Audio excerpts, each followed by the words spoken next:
सिन्हा जगदेव आप सभी को सादर नमन करती हूँ। शैलेश साहित्य कुंज की तरफ से आप सभी को गणतंत्र दिवस की हार्दिक शुभकामनाएं प्रेषित करती हूँ। कांटों में भी फूल खिलाए, इस धरती को स्वर्ग बनाए, आओ सबको गले लगाए, हम सब मिलकर गणतंत्र का पर्व मनाएं। तो सबसे पहले सुनते हैं श्रीमती संगीता सिन्हा जी का रचना पाठ।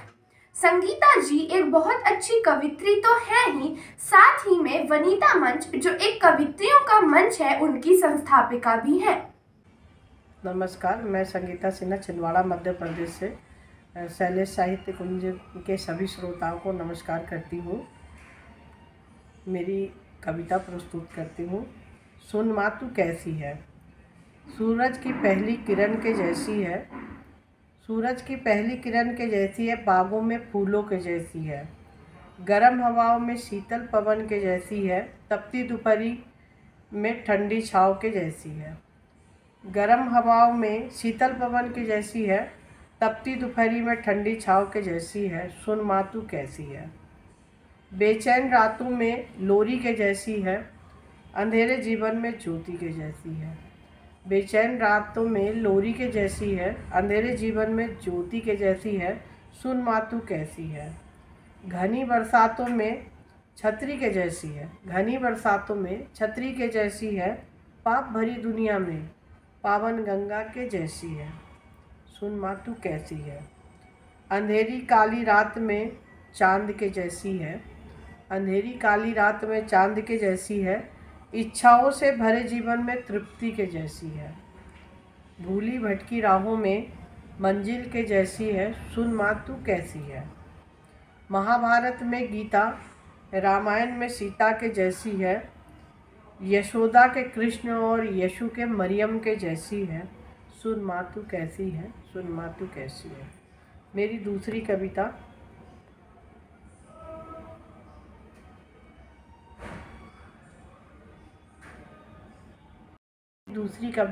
आज के माहौल के ऊपर है, जो सभी समाज में जो एक दूसरे का नकल कर रहे हैं, लोग भाग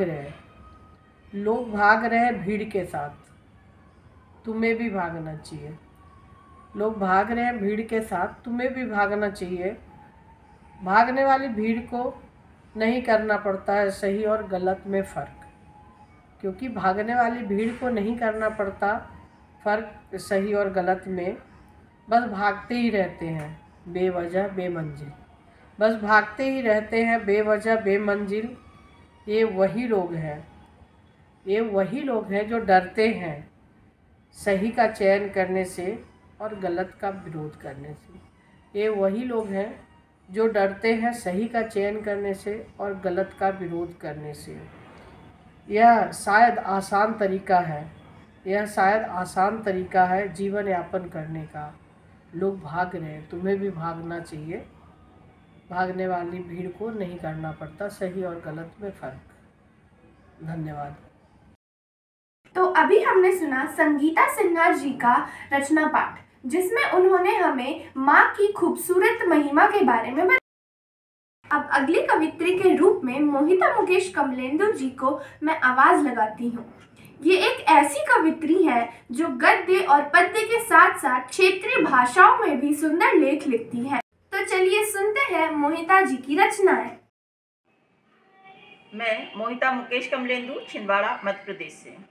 शैलेश साहित्य कुंज के सभी श्रोताओं और दर्शकों को मेरा सादर नमस्कार। और मैं एक दो कविताएं सुनाती हूँ आपके सामने। जो मैं रचना सुना रही हूँ उसका शीर्षक है देश की तकदीर। सुनिएगा।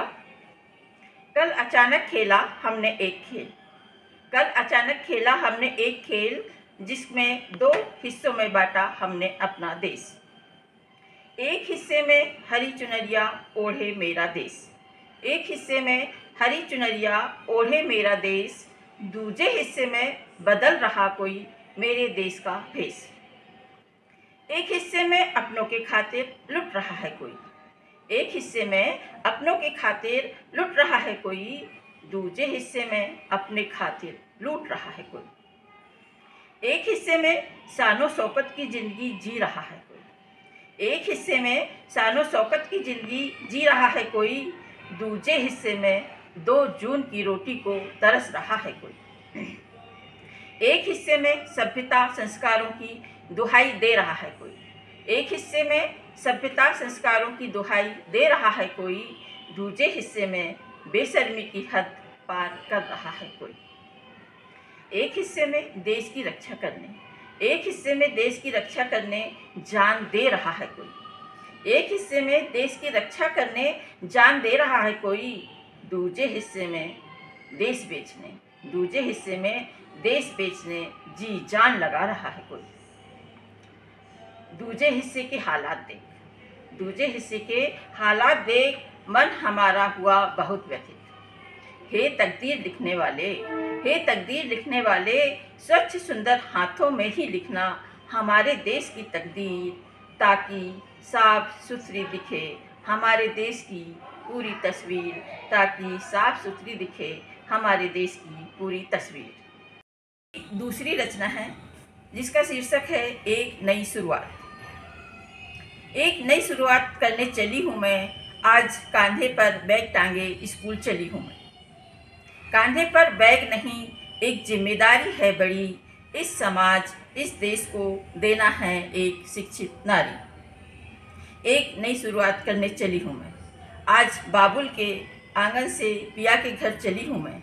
आज बाबुल के आंगन से पिया के घर चली हूँ मैं, केवल पिया का घर नहीं ससुराल है वह मेरा, केवल पिया का घर नहीं ससुराल है वह मेरा, जहाँ निभाना है हर फर्ज मुझे अपना, जहाँ निभाना है हर फर्ज मुझे अपना। एक नई शुरुआत करने चली हूँ मैं, आज एक बच्चे को जन्म देकर माँ बनी हूँ मैं। आज एक बच्चे को जन्म देकर माँ बनी हूँ मैं। बच्चा मेरा नहीं देश का वीर जवान होगा, बच्चा मेरा नहीं देश का वीर जवान होगा, जो भारत माँ की रक्षा करने हर वक्त तैयार होगा। एक नई शुरुआत करने चली हूँ मैं, परिवार समाज देश का नाम रोशन करने चली हूँ मैं। परिवार समाज देश का नाम रोशन करने चली हूँ मैं। हर रिश्ता हर रूप हर जिम्मेदारी को बखूबी निभा आसमां छू रही हूँ मैं, आसमां छू रही हूँ मैं। एक नई शुरुआत करने चली हूँ मैं। तुम भी अगर चाहो तो, तुम भी अगर चाहो तो हाथ मेरा थाम साथ साथ मेरे चल सकते हो। तुम भी अगर चाहो तो हाथ मेरा थाम साथ साथ मेरे चल सकते हो। आसमां का तारा बन एक नई शुरुआत कर सकते हो, आसमां का तारा बन एक नई शुरुआत कर सकते हो। बहुत बहुत धन्यवाद। अभी आपने सुना मोहिता जी की रचनाएं। मोहिता जी ने अपनी कविताओं के माध्यम से देश के अच्छे व बुरे पहलू और नारी की भावनाओं को बहुत खूबसूरत ढंग से पेश किया। आगे के रचना पाठ के लिए मैं बुलाती हूँ श्रीमती अनुराधा तिवारी जी को, जो शिक्षिका हैं व छिंदवाड़ा के साहित्य जगत में छंदों की महारानी के नाम से भी जानी जाती हैं। तो चलिए सुनते हैं अनुराधा जी की कविताएं।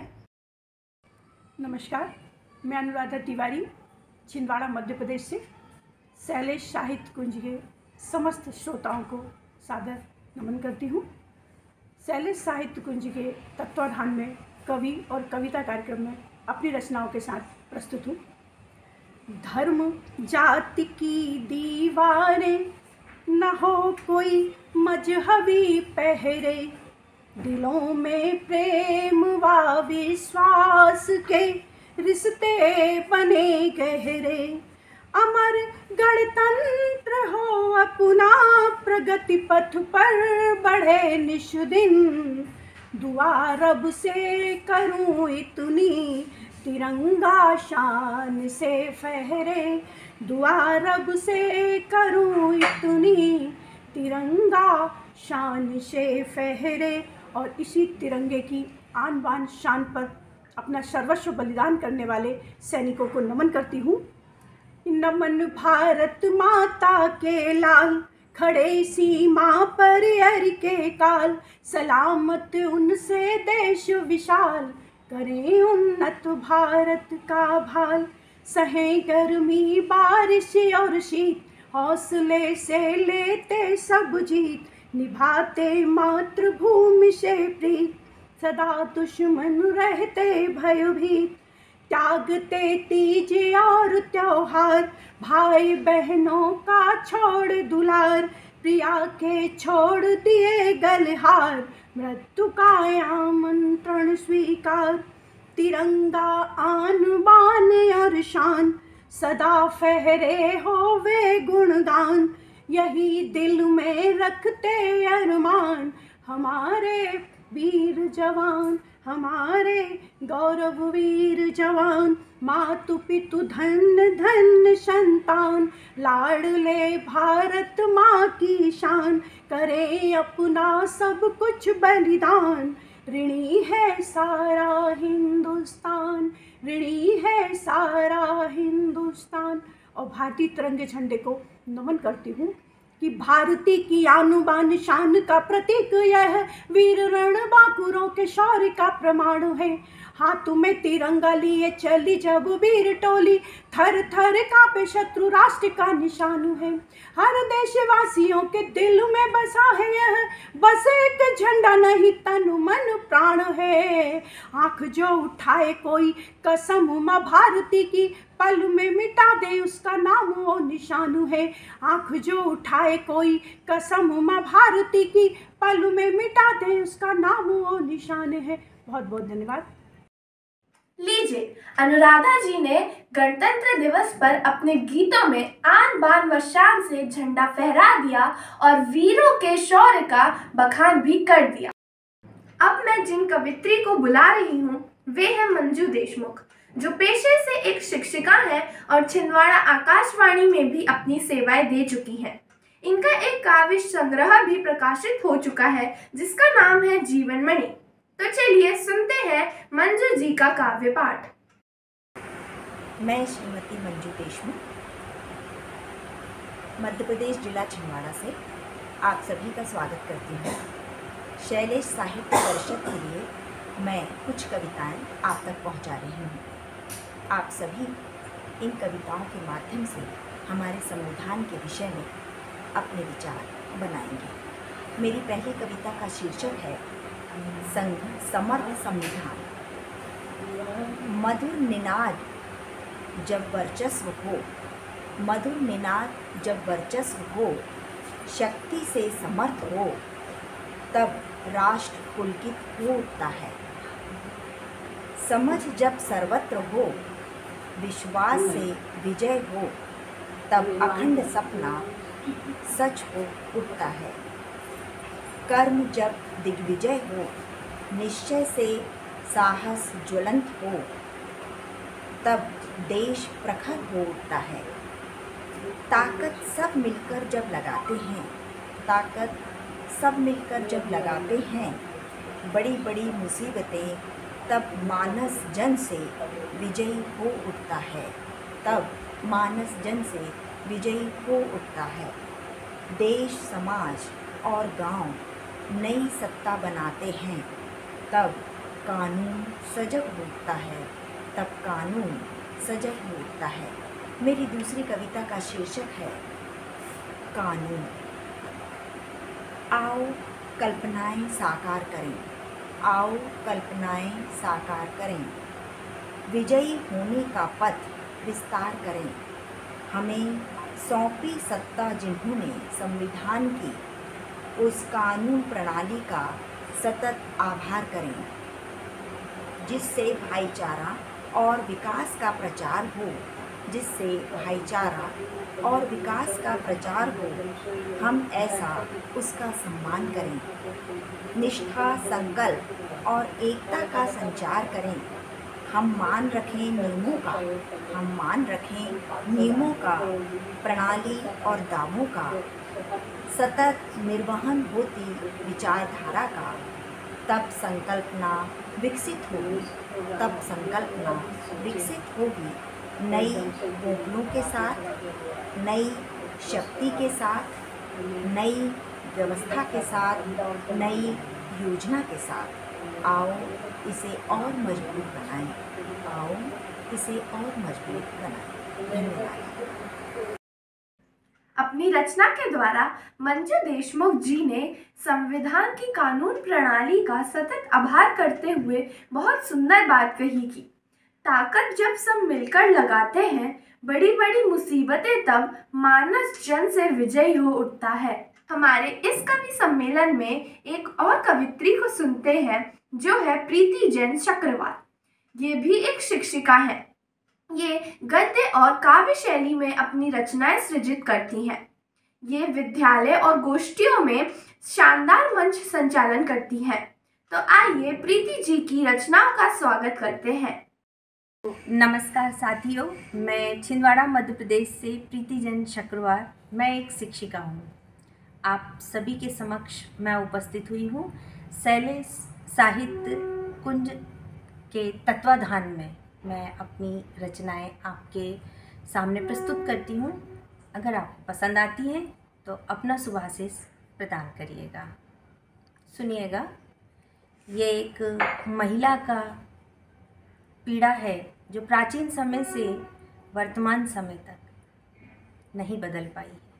उसको ही मैंने अपनी रचनाओं में पंक्तिबद्ध किया है। सुनिएगा। ये जो धरती के सीने पर पड़ रही दरारें हैं, ये जो धरती के सीने पर पड़ रही दरारें हैं, ये परिणाम है उस घर्षण का जब केश पकड़कर घसीटा था उस रजस्वला। ये जो धरती के सीने पर पड़ रही दरारें हैं, ये परिणाम है उस घर्षण का जब केश पकड़कर घसीटा था उस रजस्वला। ये जो फट रही मेघों की छाती है, ये जो फट रही मेघों की छाती है, ये परिणाम है उस मौन सभा का जिसमें एक नहीं पांच थे, जिसमें एक नहीं पांच थे। ये जो खूनी रंग सा हो रहा लाल क्षितिज है, ये जो खूनी रंग सा हो रहा लाल क्षितिज है, ये परिणाम है उस वासना का जहाँ 1 माह से लेकर 80 वर्ष तक की महिला सुरक्षित नहीं। ये दहाड़ें, ये चीखें, ये आवाज़ें आती हैं, आती रहेंगी। ये दहाड़ें, ये चीखें, ये आवाज़ें आती हैं, आती रहेंगी। क्यों?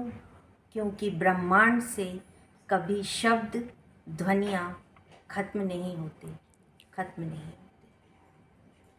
साथियों, मेरी दूसरी रचना, जैसे कि जनवरी का माह चल रहा है और गणतंत्र दिवस आने वाला है, हम सब देशभक्ति की भावना में रंग जाएंगे। उसी से प्रेरित होकर मैंने अपना काव्य पाठ आपके सामने प्रस्तुत कर रही हूँ। सुनिएगा। महलों में रहने वाले जब एक बेटे ने अपनी माँ को 10 फुट का कमरा भी नहीं दिया। महलों में रहने वाले जब एक बेटे ने अपनी माँ को 10 फुट का कमरा भी रहने के लिए नहीं दिया।